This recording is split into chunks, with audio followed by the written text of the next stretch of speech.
तृणमूल कांग्रेस की इस सरकार के 15 साल के शासन के खिलाफ हमारा चार्जशीट সব থেকে বড় ভাঁড় ক্লাউন আজকে বিচারকের আসনে বসেছেন।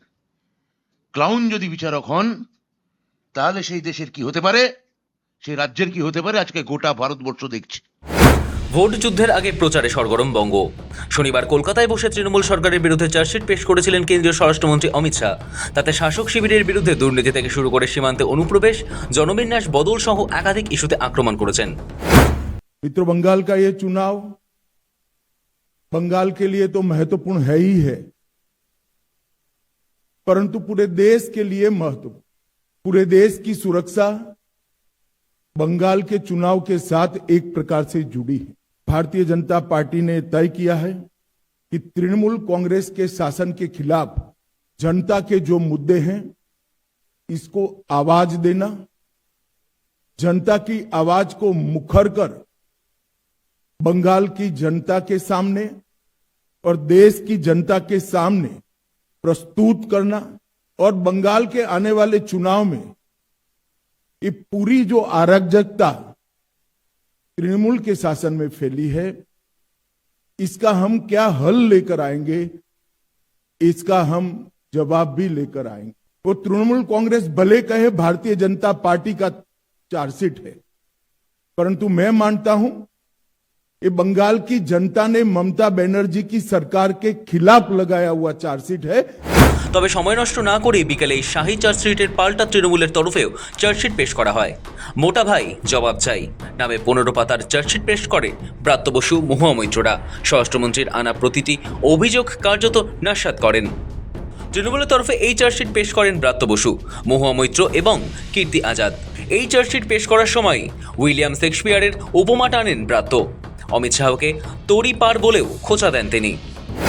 অমিত শাহ চার্জশিট দিচ্ছেন তৃণমূলকে, এটা দেখে আমার প্রথমেই উইলিয়াম শেক্সপিয়ারের জুলিয়াস সিজার নাটকের এই তৃতীয় অঙ্কের দ্বিতীয় দৃশ্যের ডায়লগের কথা মনে পড়ে যাচ্ছে। Thou shall be both the plaintiff and the judge of their own cause. বিচারক এবং দাগী অপরাধী যখন একই আসনে বসে তখন যে অবস্থা দাঁড়ায়, আজকের এই চার্জশিট দেওয়া, আদালত কাকে যেন বলেছিল তড়িপার, ফিউজিটিভ। ব্রাত্য বসুর স্পষ্ট বক্তব্য, বিজেপি শাসিত রাজ্যগুলোতে নারী সুরক্ষার হাল কি? মহারাষ্ট্র, রাজস্থান, মণিপুর নিয়ে কিছু বললেন না কেন? উন্নাও হাতরাসে কি ঘটেছে? দর্শকদের মালা পরিয়ে আনেন বিজেপি। আপনি এখানে এসে তৃণমূলকে চার্জশিট দিচ্ছেন আর বলছেন নারী সুরক্ষা নেই। আপনার দপ্তরের রিপোর্ট, আপনার দপ্তর বলছে যে নারী সুরক্ষায় সব থেকে বেশি অসুরক্ষিত রাজ্য হচ্ছে উত্তরপ্রদেশ, দ্বিতীয় হচ্ছে মহারাষ্ট্র এবং তৃতীয় হচ্ছে রাজস্থান। তিনটেই বিজেপি শাসিত রাজ্য। বলছেন ডেমোগ্রাফি পাল্টে গেছে। কাদের জন্য পাল্টালো? আর ডেমোগ্রাফি পাল্টে গেছে মানে কি? ডেমোগ্রাফি পাল্টানোর জন্য কি করতে হবে? ডেমোগ্রাফি আবার ঠিক করার জন্য এ রাজ্যে আর একটা গুজরাট ঘটাতে হবে। গুজরাট যদি ঘটায় বাংলা, তবে কি আবার ডেমোগ্রাফি চেঞ্জ হবে? আগের অবস্থায় ফিরে যাবে? মণিপুর নিয়ে একটা কথা বলছেন না কেন? ব্রিজভূষণ নিয়ে একটা কথা বললেন না কেন? উন্নাও হাতরাস এই নিয়ে চুপ কেন? আমরা ভয়ে কাঁপছি কবে আবার লালকেল্লার সামনে গাড়ি ফাটে, আমরা ভয়ে কাঁপছি কবে আবার সংসদে বিস্ফোরণ হয়। পাহেলগাঁওতে যে পর্যটক বৃন্দ মারা গেলেন তাদের সুরক্ষা কে দেখবে? ব্রাত্যর কথায় তারা বাংলায় এসে চার্জশিট পেশ করেছে যাদের নিজেদের রাজ্যে নারী সুরক্ষা থেকে শুরু করে কিছুই নেই। এসআইআর করে বাংলাতে শেষ পেরেক পুঁততে চাইছে বিজেপি, কিন্তু সফল হবে না। ওই পেরেক উপড়ে ফেলা হবে, বাংলায় নারী শক্তিরই জয় হবে।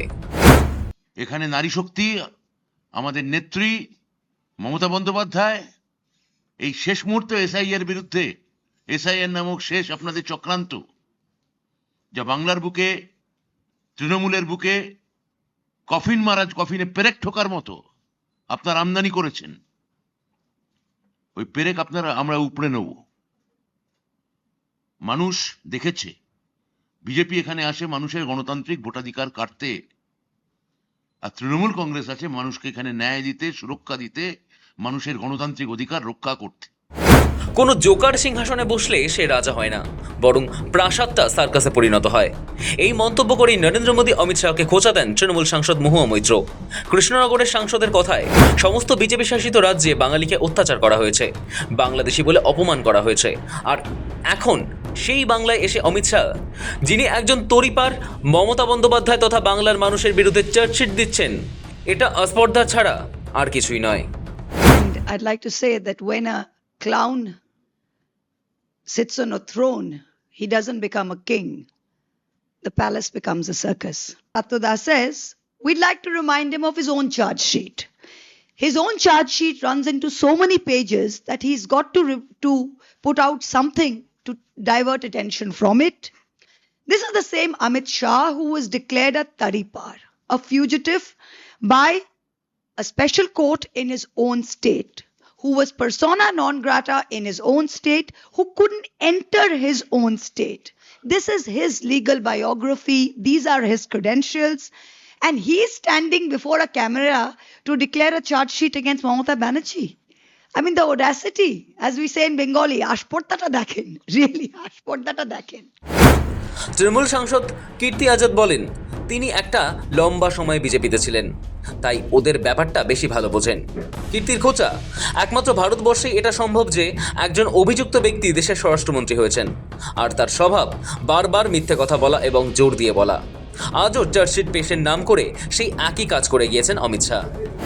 और ये बार बार करते हैं अपने सरकारों की कि हमारे सरकारें हैं, हमारी जगह मिलजुल कर सरकारें चलाते हैं, बड़ी अच्छी सरकार चला रहे हैं, इंजन का नाम देते हैं। एक्चुअली इसका नाम होना चाहिए फेल्ड इंजन सरकार। और मैं चाहता हूं कि जब अमित शाह अगली बार मिस्टर तड़ीपार आएंगे, मिस्टर फ्यूजिटिव, मिस्टर तड़ीपार जब अगली बार यहां आए तो इन सभी बातों का हमें जवाब दें कि एक भी आदमी का नाम जो 2000 लोग से ज्यादा बंगाली लोग पूरे हिंदुस्तान में मारे गए, पीटे गए, काटे गए, हत्या की गई, आपने उनको बांग्लादेशी कहा तो एक भी नाम आपने क्यों नहीं बताया?